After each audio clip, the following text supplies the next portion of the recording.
Hi, everybody. Welcome to Purpose People. We've got another fun-packed episode. We're going to be talking to Mike, who is the Chief Operating Officer at Creation. He makes sure everything happens. And he just wants to share a little bit of his story about saying yes and taking opportunity as a purpose-driven leader. So, Mike, welcome to Purpose People. Hello. A bit nervous to be on here. I'm an avid watcher of the podcast. So, I woke up listening to the podcast and now I'm on the podcast. Interestingly, obviously, because you listen to them every week, what's your favourite one so far? What could you recommend the listeners? That's a question. I loved Chris's from Raising the Bar. I thought he was so charismatic and just a great personality. Really good. I didn't want it to end. The best ones you don't know that that you've actually been sat there for like nearly an hour. Wow. So you've got to raise the bar. Yeah, I do have to raise the bar. I don't think I'll be able to raise it as high as Chris, though. So one of the things that we know that you're a geek for Star Trek. Oh, yeah. And Nathan asked me to ask you how to say hello in Klingon. Oh, I can't say hello. I can do like a Klingon hearty greeting, though. I've recently got into Star Wars, though, so I'm looking over the other side of the hedge. And which is better? Star Trek. No. Definitely Star Trek. So, Mike, you've been on a journey with Creation. You first started working with us when we were within the charity many years ago. And, you said yes to an opportunity that was essentially a volunteer role at the time. Yeah. Just talk us a little bit about how it all began. I was at university and as you do, you send a lot of emails out. Please give me some work experience. Give me something. And a friend of mine asked me to go upstairs to Creation and throw my hat in the ring. And I was nearly not going to. I was going to say, you know what, now I'm out of it now because I'm just so disenchanted with it all. Yeah. But I finally did go and I met you and looked around the Creation offices and started volunteering one day a week during my third year at uni. And I'm glad I guarded that with everything. Yeah. Because that's what everything is sort of flown out of. Because uni will kind of get you so far. But I think, actually guarding that time and having that experience is really important. So what did you study at university? Creative media practice. Okay. With a specialism in graphic design. Yeah. And then I realised everyone with Photoshop is a graphic designer. And I was going to go into a horribly saturated market. Yeah. So I taught myself to code and I had my third year of uni to do it. So I was like, go. And Creation needed a web developer. So that was extra incentive. Yeah. So I just kind of really got on it that year. So obviously you obviously went to university or college. Sorry, you went to college because you had an inkling and that's what you wanted to do. Yeah. We're talking about Purpose People then. Yeah. So was that an intentional thing that it will lead to something else, or you grew up wanting to do that as a role? Or was it just, I don't know, a career? Yeah, I think I followed the seeds, I guess, of what I was actually good at when I was younger. Because I didn't do that well at school because I was just very not focused. I was one of those people that always thought, I can go and get A's if I want. But then one day I had to back it up and prove it to myself. But the few things that I did do well in are film studies, media studies. And I knew that there must have been something there because I was putting in that horribly little effort that if I got a decent grade, then, what would happen if I tried? Yeah. And those are the seeds. And then when I came up to go to college, because I needed to get into university, I had to top up because I didn't do well in my A-levels. And when you want a second go, you've got to pay for it. So I had to go to college and make it count because it was quite a lot of money. And that's where I found print and publishing. Okay. So what's obviously you learnt that at college, you did a bit of work experience, whatever, but you had a part-time job at the time, didn't you? Yeah, a print shop in Bath. And that was really good because I got to do a little bit of graphic design as well. So, and that was my first taste of doing graphic design that was actually going to get used somewhere. So that was quite cool. But most of the time it was just, printing business cards, leaflets, letterheads. And that was actually quite a good industry thing to know because now if I've got to deal with any print work, I've got, a few years of print experience behind me. Yeah, and we had Paper Pete on the podcast talking about print and stuff. And obviously that's a bit of my background as well. So Okay, so you go in from print, you're at university, is it college or university? College and then university. College, then university, you got your part, and eventually you're volunteering at Creation, building web. So then we took you on as a web designer and stuff. And I guess, what did you enjoy more, the web design or the graphic design? Well, I was all in on coding at that point. That was just all I wanted to learn. And I remember one of the things that I remember most in my career is actually sat down with you at a boardroom table when we were working in the charity. And I said, what are the chances of a job after this volunteering? And obviously it was quite a small department at that stage. You couldn't really tell me. Yeah. But I remember you said the words, if you make it so we can't live without Mike, then we're not going to have much of a choice, are we? And then that stuck in my head. Yeah. And that not even until I got hired, and so some volunteering, then getting hired. And then even all the way through my progression over the last 8.5 years, that's been in my head. Yeah. Like, how am I going to make it so Creation can't do without Mike? Yeah. So I just make myself as valuable as possible to the company. Which is what you've instilled in the other members of the team as well, in terms of some extent. I mean, after I recovered from you twisted my arm around the back, and we got on. So yeah, you end up working at Creation and delivering websites and stuff like that. And then obviously, I think 2016 is when we come out of the charity and we essentially began again. Yeah. What made you decide to, if you like, come along for the ride, for the party, for the entrepreneurial up and down journey? It was exciting, and also Creation gave me my chance. So I'm in the boat now because I was invited into the boat, and I was grateful to have been invited into the boat. Yeah. And yeah, there was just the 3 or 4 of us hot desking in the entrepreneurial hub. Yeah. And we had to pack everything down at the end of every day. Yeah. And it was an adventure in a way, and it's amazing to be on the ground floor of a journey. Yeah. So obviously you ended up doing web design for a long while or whatever, and then there was obviously changes in your role and in the business. So do you want to just talk us through how that manifested itself? Yeah, so I was a web developer. So I volunteered in 2014. So then through up until 2019, I was a web developer. And then my upliner decided to go and find another opportunity. And then it was, do you want his job? And, he had left by then. So, he had left by then. So, there's an opportunity here. Do you want his job? And that terrified me. But I thought, if I say no and carry on in my comfort zone and someone else comes in, I'll have set my career back 5 years and I'm going to kick myself. So I jumped into the coat that was a lot of sizes too big. And that was in 2019.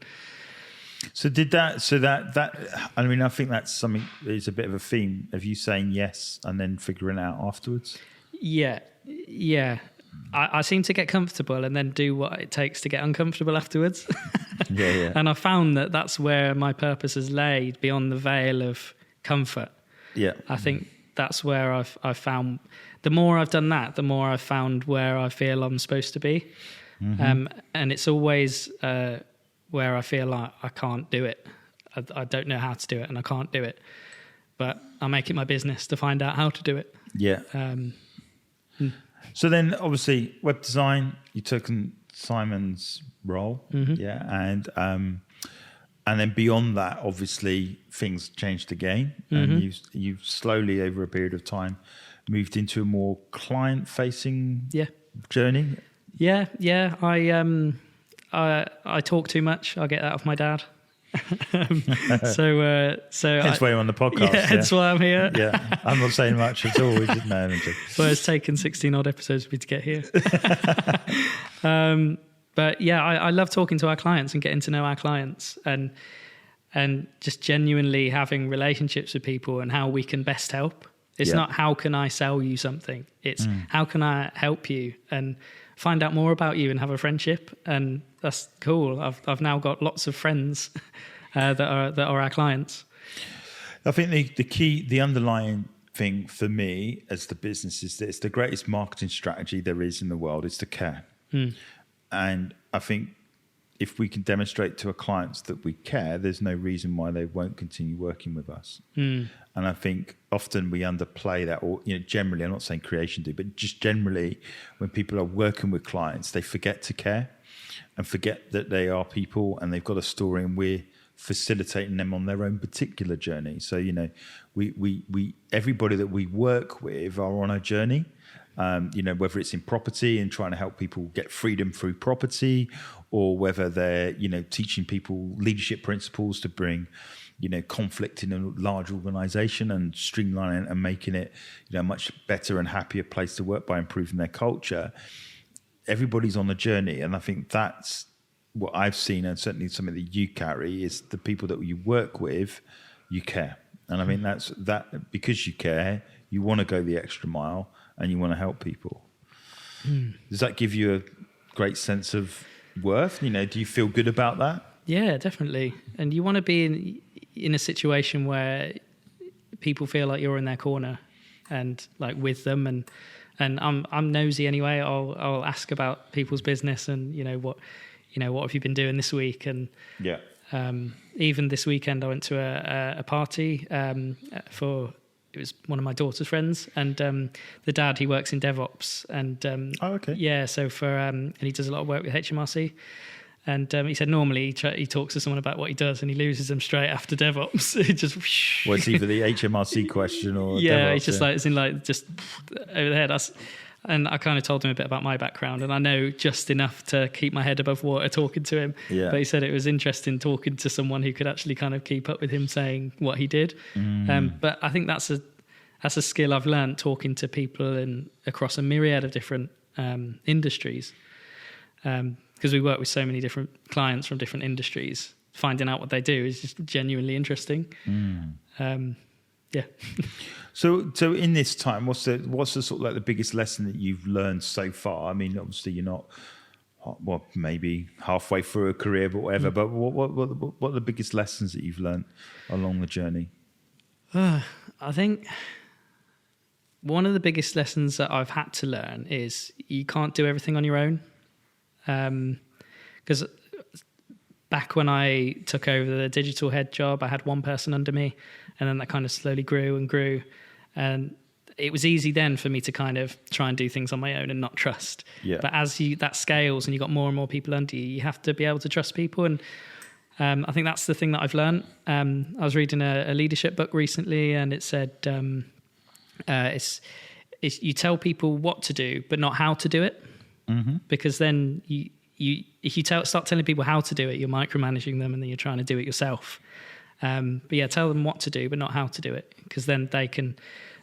One of the things that I love doing is watching people flourish in figuring it out, and if they come up with a really great solution of how to do something and do their job better and more efficiently, then that's really satisfying.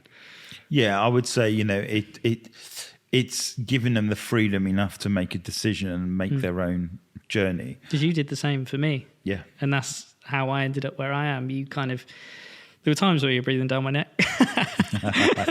But generally, you trusted me and you let me crack on with it. Yeah. And I could put things in place and start to optimize and start to do things that make things healthy for the business. And it's cool. You just let me get on with it. And that is something I've learned from you.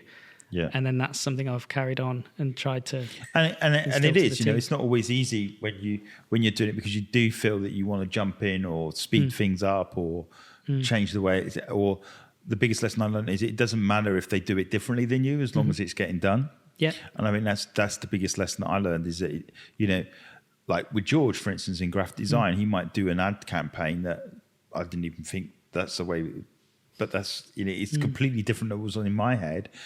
But it still tells a story, and it still engages, and, creates the empathy piece and shows how you elevate. So it's not wrong; it's just different. And I think that's the thing you need to learn. 80. If you can give a task to someone and they'll do it 80% as well as you, you've got to delegate.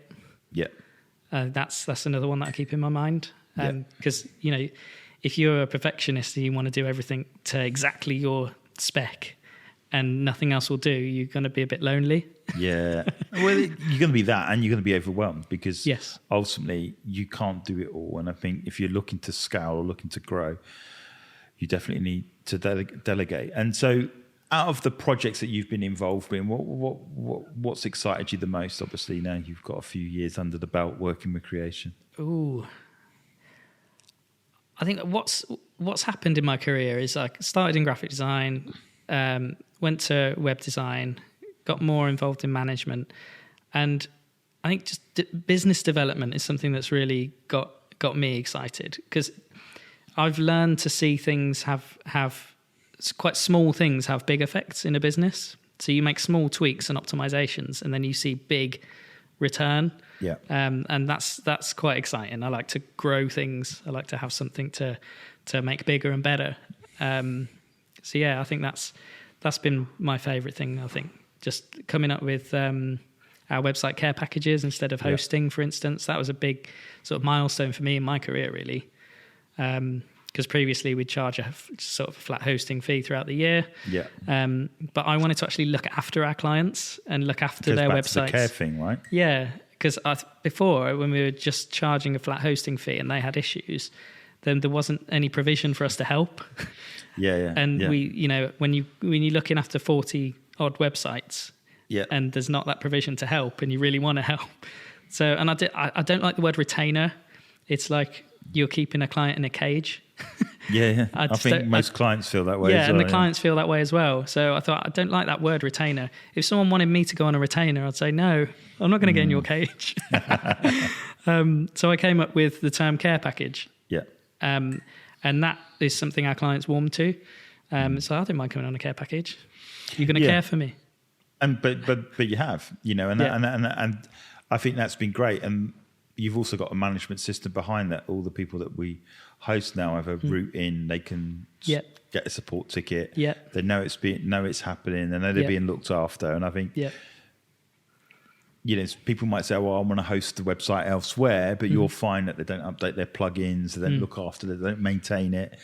And the people that are on the care package, they get it now. It works really, really well for them. Yeah. And it's just being able to be there when they pick up the phone and you know, be able to help them. But interesting, because you talked about product development and care packages. Creation are looking at launching a whole new sort of like additional set of services. Can you want to tell everybody about that? It's not a sales pitch, everybody. It's just part of the conversation, but we'll let Mike share. Yeah, and it's still in the oven as well. Who knows? Maybe the time this podcast goes out, it'll be out of the oven. On the windowsill. Well, just tell us a little bit about. We've had situations where we've spoken to people in the past, and they're saying we're tied into a 2-year contract for having a website built and all of this, and they're 4 months in and they haven't seen anything, and no one's picking up the phone, and they can't get out of this thing. It's a massive contract, and I just thought I want to be away from that. And we've also had situations where people have had websites built for them and they've paid thousands of pounds, but they don't actually own the rights, like the IP. Yeah. Like they don't actually own it. Yeah. Which, and we've had situations like that as well. And whenever we built a website, we've made sure that, you know, we can zip it up and give it to you. You've paid for this. This is yours. So at any point, it can be there. So with that flexibility in mind, we want to sort of create sort of a system where people can try marketing out. They can try social media, they can try content marketing, and they can add it on into their services, monthly services in their account. And if they like it, great. And if they don't like it, the 30 days notice, they can cancel it off. But the idea is they can create a mix of services, and just a bespoke mix of whatever they want, and they can chop things off. And because sometimes you might have a situation where you've got a quarter that's really busy for you as a business. Yeah. But I don't want a massive, huge contract that's going to be all the way through the year when I'm in my quiet months. I'm still having to fork out for this huge contract. So you can just add things on to your monthly when it gets heavy.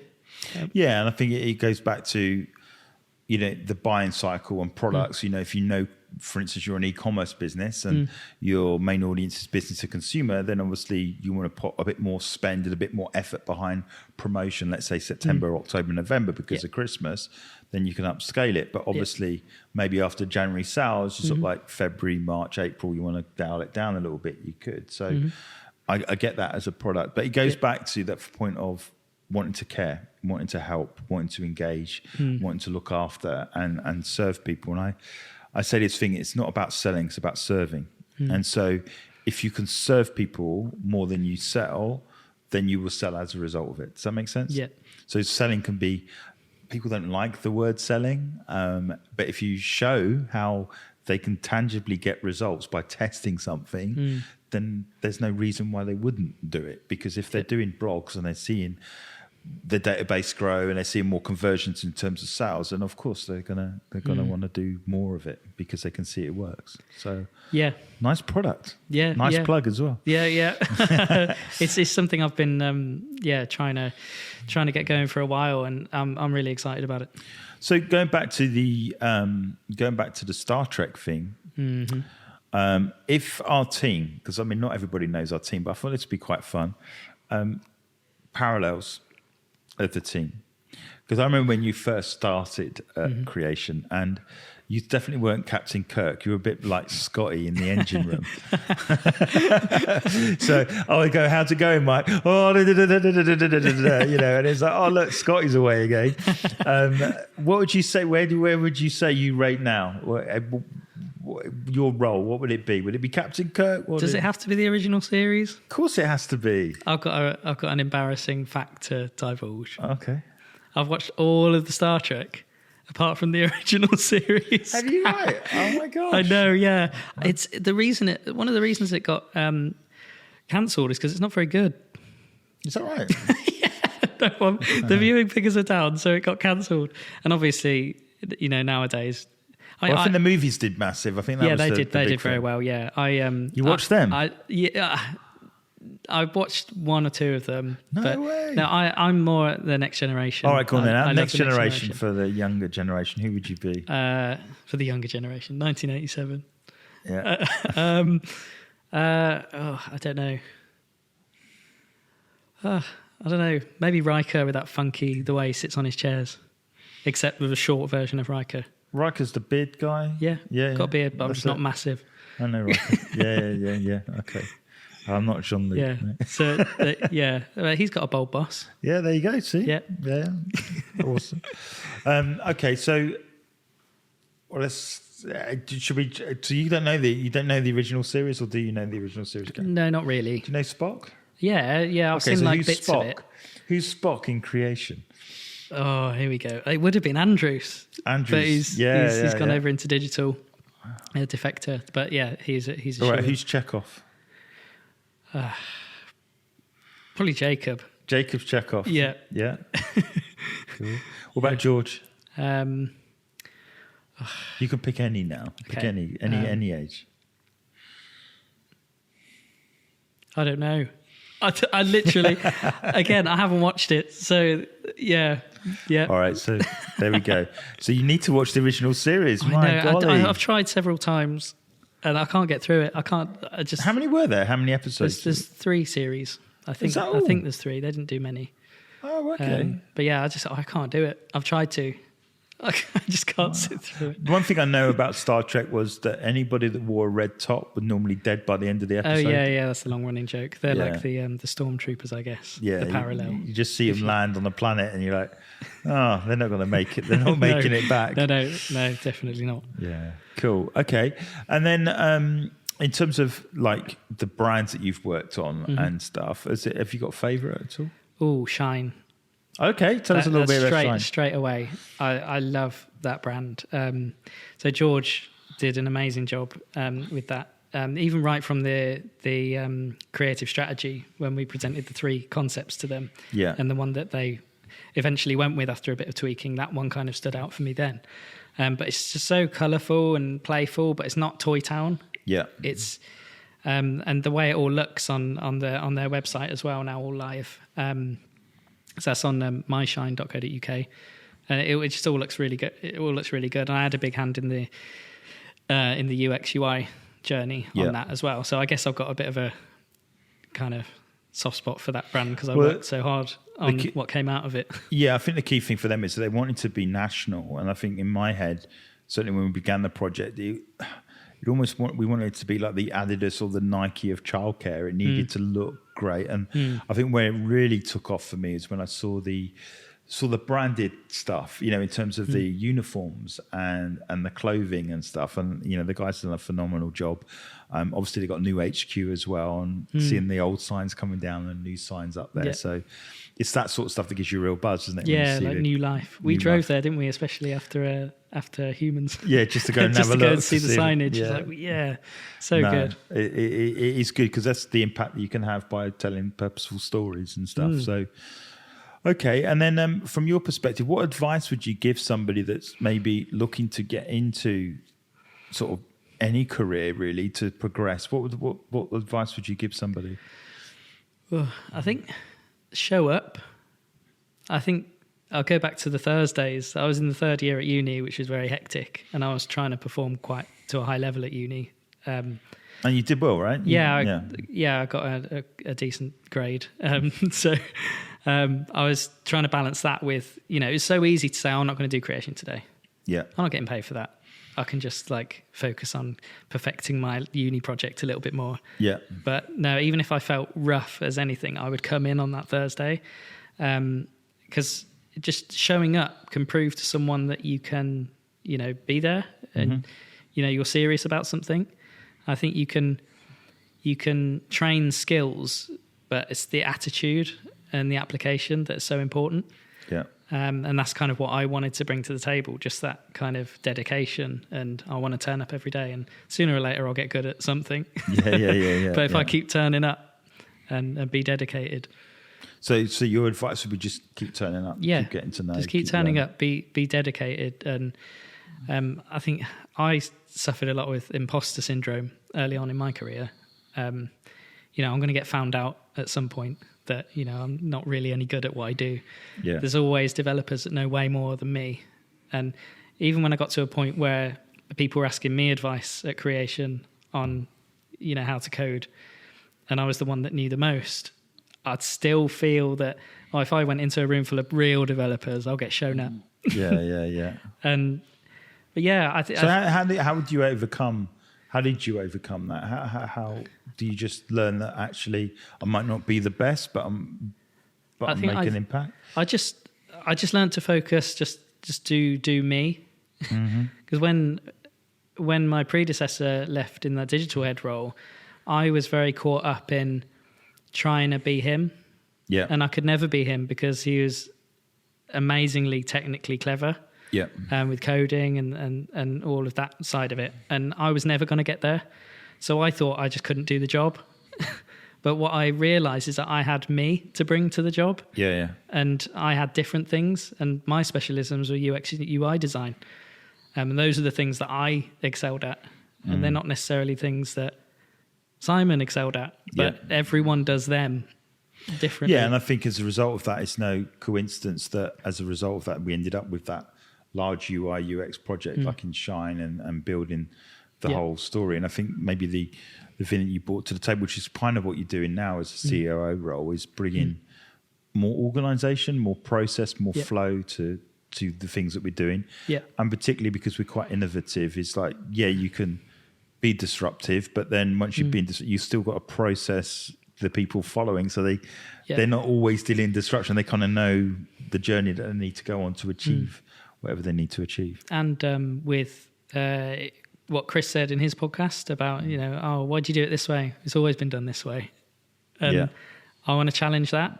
And it's not to say it's the way you're doing certain things is wrong. Just continually evaluate. Is it still the right way?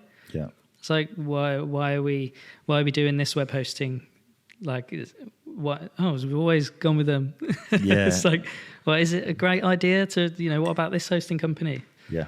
And now our hosting's 100% renewable energy, and that's really, really cool for us, and it fits our values and it aligns with us as a B Corp, because it's, you know, it's this putting the planet first, and that's really important. Well, it's one of the values, people, purpose, planet. So our hosting now reflects our values. Yeah. And I don't think it was always the case because obviously there are different providers out there that major on different things. So yeah. Excellent. Okay.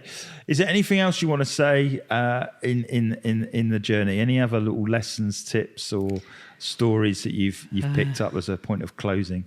Even a funny story.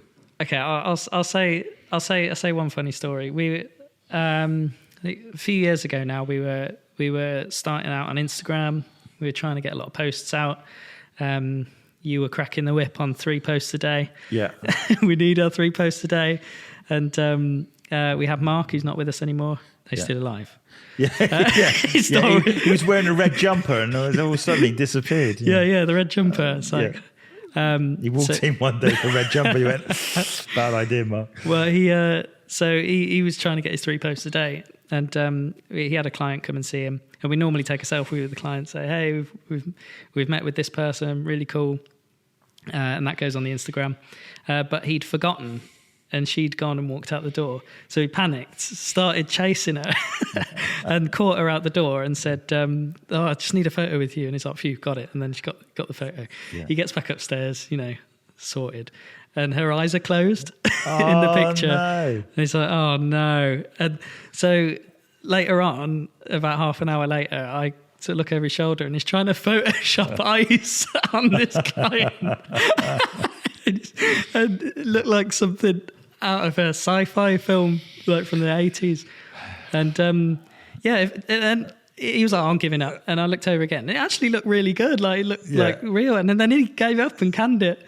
So you won't be able to dig through our archives and find that. Well, weirdly enough, because I think me and Claire, our wedding photos, everyone's eyes are open. This was just before Photoshop really kicked in, and I don't think the photographer was brilliant at Photoshop. We got our wedding book back, and he'd put all the pictures in, and there was one picture which is all of us, and I had my eyes closed in the shot, and because it was pre-Photoshop or almost. Well, I was using Photoshop at the time. He just wasn't very good at it. And so he faked my eyes in. And he's got all these wonderful looking people and then me like this. How did he do it before Photoshop then? Do you have to find some eyes and stick them on and photocopy it or something? Well, maybe he did it in Photoshop, but it looked like those stickers with the eyes on? It looked like he got tiny ones and stuck them on. Oh no! I think if you'd actually stuck those sticky eyes on, those little bugs on it, it would have looked better. Yeah. But so you have to go through all the other photos and make your eyes match. So you like this and all. Yeah, well, it was just really funny because you're flicking through and then he's like, whoa, because it was like, oh my gosh! And I remember going, oh, did you like that? No, it was not very good. Look, Pete, I do this as a job and. That's not very good. Just let me do it. We just take that out and we choose number 4, 5, 6 or something instead of. So I get the whole Photoshop. Yeah, you got to do what you've got to do sometimes. Yeah, no. And you know what? It's funny because we did a Photoshop just recently, and one of the people their eyes weren't closed, and they made a joke. Goes, so what did you do? Because this picture looks great. I suppose you took my head off another picture, and I went, yeah. And George was like, yeah, that's all we did. And it works. Yeah, Photoshop's amazing what you can do. Nowadays, I Photoshopped a neck on someone before because we had a situation with a picture and someone had a scarf on and we didn't want the scarf. Oh, okay. So I had to find a neck. And I managed to... but it's a skill in itself, Oh, yeah, definitely. Like the blending and the shadows. And by the time you finish, if you're any good, you don't know anyone's been there. Well, I think it was over Christmas. I had to do one of our blog posts and I had to do some cutting out and stuff. And I was talking to Pete about my skills with a scalpel, and I think they're still there. That manually cutting out is still there. So, Mike, it's been an absolute pleasure. Thanks for joining us. And it's a pleasure working with you and seeing your growth over these short number of years. And long may it continue. So, yeah, well, thanks for having me. I've enjoyed it. All right, take care. Thank you. Bye.